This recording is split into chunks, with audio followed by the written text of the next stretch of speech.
Tanguay Électronique, en première ligne.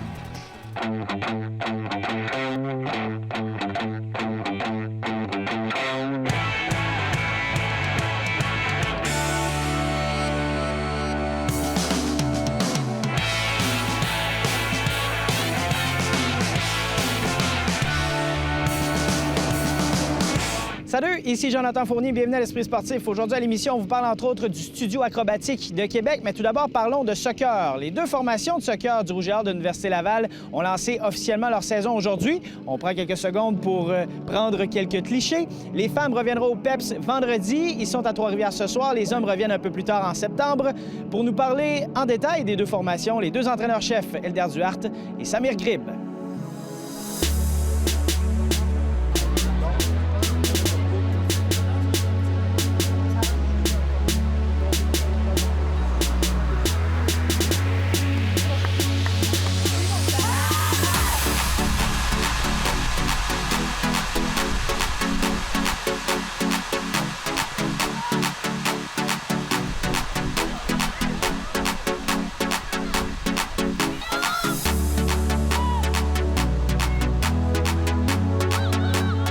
Est-ce que la formation féminine de soccer du Rouge et Or va contenir un peu plus de recrues qu'à l'habitude? Oui, cette année, on a 8 recrues. On a gardé 24 joueuses. Ça fait depuis 2002 qu'on n'a pas gardé autant de joueuses, mais la qualité des recrues qu'on a eues cette année, qui vont être l'avenir de l'équipe, fait en sorte qu'on se devait de les garder.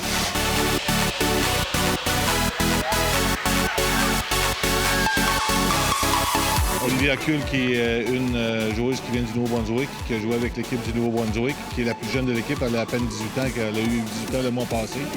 Une joueuse offensive qui va sûrement nous aider dans les années futures. Là, je pense qu'elle va faire une année d'apprentissage. Elle va voir les joueuses qui sont là depuis 4-5 ans, comment ça se passe, puis éventuellement, elle va prendre la place plus les jours et les années vont avancer. Ça fait un bout de temps que j'étudiais une équipe et j'ai regardé leurs parties, puis les statistiques, puis tout ça. Mais je suis vraiment honorée de faire partie de l'équipe, comme c'est la meilleure équipe du Canada. Les filles sont vraiment dévouées à gagner le championnat canadien, puis c'est des filles comme moi qui ont une éthique de travail vraiment forte, puis c'est là que je voulais être. Ariel Roy-Petitclerc, qui a joué avec l'équipe de Californie cet été, ils sont championnes au niveau de leur ligue, au niveau nord-américain.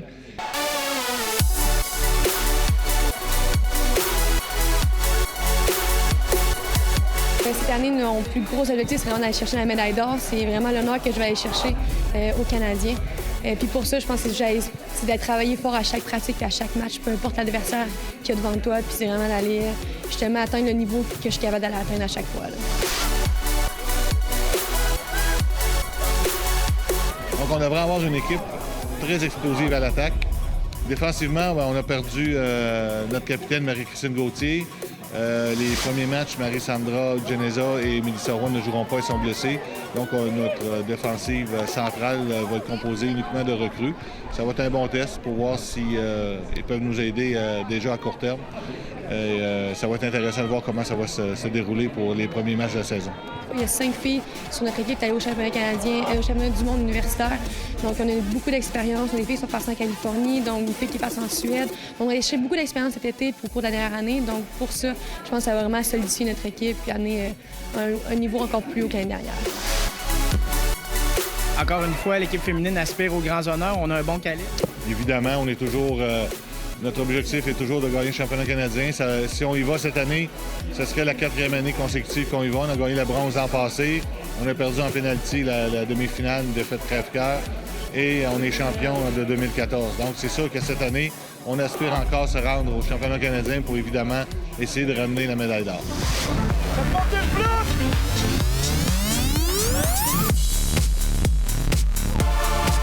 On a vraiment un beau groupe. Un groupe qui vit, on dit souvent un groupe qui vit bien ensemble, joue bien ensemble. Je sens que même si la préparation était courte, ils ont hâte de jouer des vrais matchs de compétition, surtout les joueurs français qui ne connaissent pas le réseau universitaire. Donc vraiment un beau groupe avec des joueurs de qualité.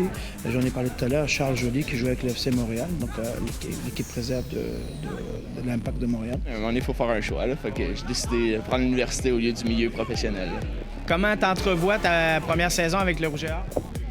Je sais pas à quoi m'attendre pour être franc. Je suis vraiment surpris du niveau de l'équipe. T'sais, quand on joue avec l'FC Montréal, on se dit niveau universitaire, ça va être plus ou moins, mais finalement, je suis vraiment surpris. On a un bon niveau. On a une petite colonie de joueurs français qui sont venus. Mathias Rigala, Bastien Sem, c'est un super attaquant. Romain Maillard. On a Nizar Ouhou, qui lui est à Québec depuis 5 ans, un gardien de premier plan. Donc, on a une équipe assez performante sur le terrain, puis aussi avec beaucoup de profondeur. Parlons de tes vétérans qui reviennent, entre autres deux, là, plus particulièrement parce que c'est leur dernière année, ils vont vouloir donner un grand. Absolument. On a Charles Arsenault qui a fait partie de la deuxième équipe d'Étoile canadienne.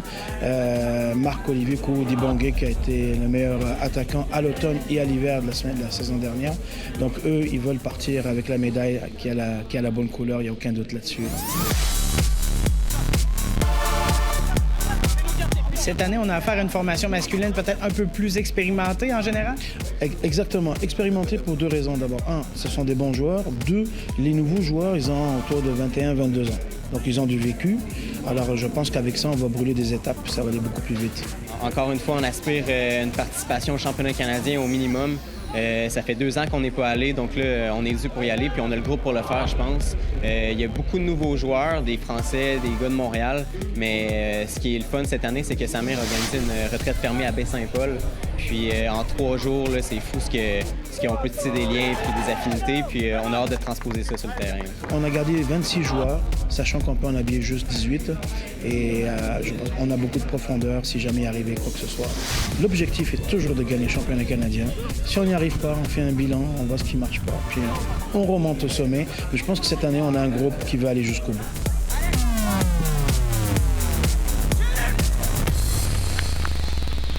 Après la pause à l'Esprit sportif, le studio acrobatique de Québec.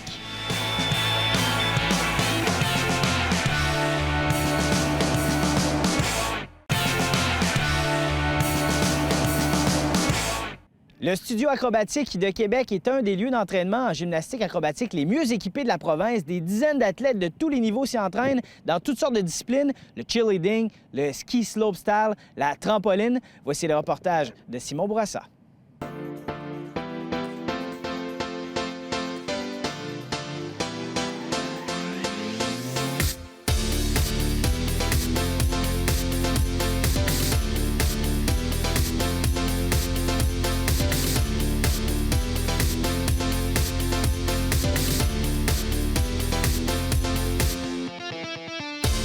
Bien, le studio acrobatique, c'est un centre de perfectionnement acrobatique pour tous les sports qui font des sauts périlleux.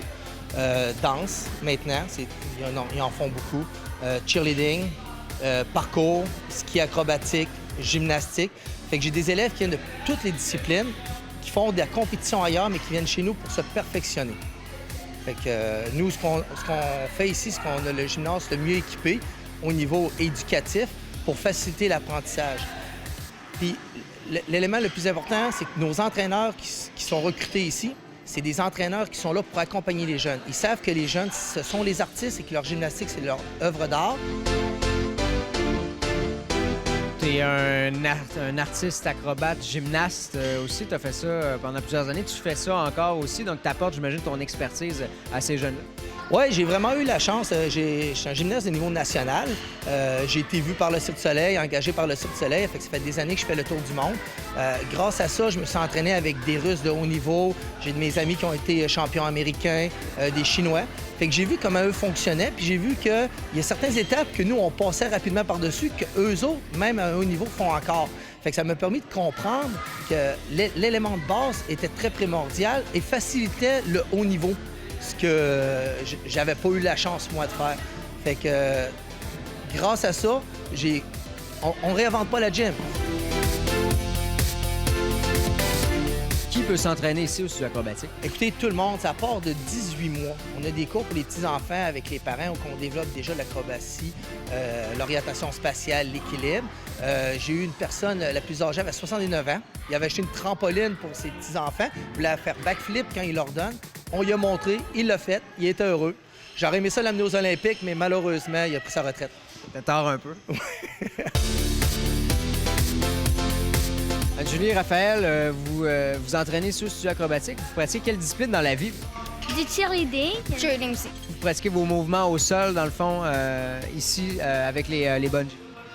Oui, au sol, avec des bungees, pas de bungees, à la trampoline, un peu partout en fait. Tu parlais des bungees, donc c'est les câbles qu'on voit derrière nous. En général, tu me parlais de l'équipement qu'on retrouve ici qui est propre au studio acrobatique. Oui, bien, ce qui arrive, c'est que, comme je disais, on ne peut pas réinventer la gymnastique, mais on peut bien l'encadrer.